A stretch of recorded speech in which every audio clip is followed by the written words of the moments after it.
Welcome to healing through tarot. ഇന്ന് നമ്മൾ നോക്കാൻ പോകുന്നത് യൂണിവേഴ്സിൽ നിന്നും നിങ്ങൾക്ക് വരുന്ന ഒരു മെസ്സേജ് എന്താണെന്ന് ചോദിച്ചാൽ നമ്മൾ ഒരു 2 കാർഡ് എടുത്ത് നോക്കാം എന്താണ് വരുന്നതെന്ന്.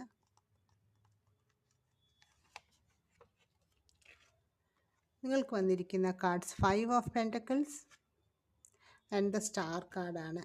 നിങ്ങളുടെ ജീവിതത്തിലെ ആഗ്രഹങ്ങളൊക്കെ നിങ്ങൾക്ക് സാധിക്കുന്നതായിട്ടാണ് കാണിക്കുന്നത്. പക്ഷെങ്കിൽ അതേസമയം നിങ്ങൾക്ക് പലതരത്തിലുള്ള വിഷമകരമായ സാഹചര്യത്തിലൊക്കെ കടന്നു പോകേണ്ടി വന്നിരിക്കാം. ഫൈനാൻഷ്യൽ ക്രൈസിസോ അസുഖങ്ങളോ ഒക്കെ ഉണ്ടാകുന്നതായിട്ടാണ് കാണിക്കുന്നത്. എന്നാലും നിങ്ങൾ ആഗ്രഹിച്ചതുപോലെ നിങ്ങളുടെ ആഗ്രഹത്തിലെ ഏത് ഫീൽഡിലാണ് നിങ്ങൾ ഏത് കാര്യം ചെയ്യാൻ ആഗ്രഹിക്കുന്നത് അതിൽ നിങ്ങൾക്ക് സക്സസ് ഉണ്ടാകുകയും നിങ്ങളുടെ ആഗ്രഹങ്ങളൊക്കെ സാധിക്കുന്നതായിട്ടാണ് കാണിക്കുന്നത്. എല്ലാത്തിനെയും വളരെ ബാലൻസ് ചെയ്ത് നിങ്ങൾക്ക് കൊണ്ടുപോകാനും സാധിക്കും. അതേപോലെ നിങ്ങൾക്ക് പഴയ കാര്യങ്ങളെല്ലാം വിട്ടുകളയാനും സാധിക്കും. ഇങ്ങനത്തെ ഒരു കഷ്ടപ്പാടുണ്ടെങ്കിലും അതിനെയെല്ലാം വിട്ടിട്ട് നിങ്ങൾക്ക് മുന്നോട്ടുള്ള ഒരു ജീവിതം നല്ലതുപോലെ കൊണ്ടുപോകാൻ സാധിക്കുന്നതായിട്ടാണ് കാണിക്കുന്നത്. അതാണ് നമുക്ക് സ്റ്റാർ കാർഡ് സൂചിപ്പിക്കുന്നത്.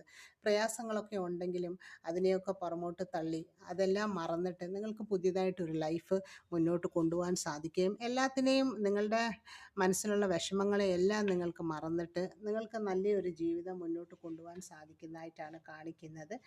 അത് നിങ്ങൾക്ക് ഒരു പുതിയ ഹോപ്പാണ് തരുന്നത്, ഒരു വിശ്വാസമാണ് തരുന്നത്. കാരണം പ്രയാസങ്ങളുണ്ടെങ്കിലും അതിനെയെല്ലാം അതിജീവിച്ച് പോകാനുള്ള ഒരു കഴിവ് നിങ്ങളുടെ ഉള്ളിൽ ഉണ്ടാകുന്നുണ്ട്. ഒരു പുതിയ ഡയറക്ഷനിലേക്കാണ് നിങ്ങൾ പോകുന്നത്. അത് ഏത് ഫീൽഡാണെങ്കിലും അത് നിങ്ങളുടെ ലൈഫിൽ റെസണേറ്റ് ആകുന്നതനുസരിച്ച് ഈ റീഡിങ് എടുക്കുക.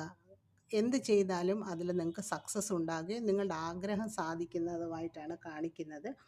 ഇത് എല്ലാവർക്കും റെസണേറ്റ് ആകണമെന്നില്ല. റെസണേറ്റ് ആകുന്നവർ മാത്രം ലൈഫിലേക്ക് അട്രാക്റ്റ് ചെയ്യുക. Thank you for watching. Take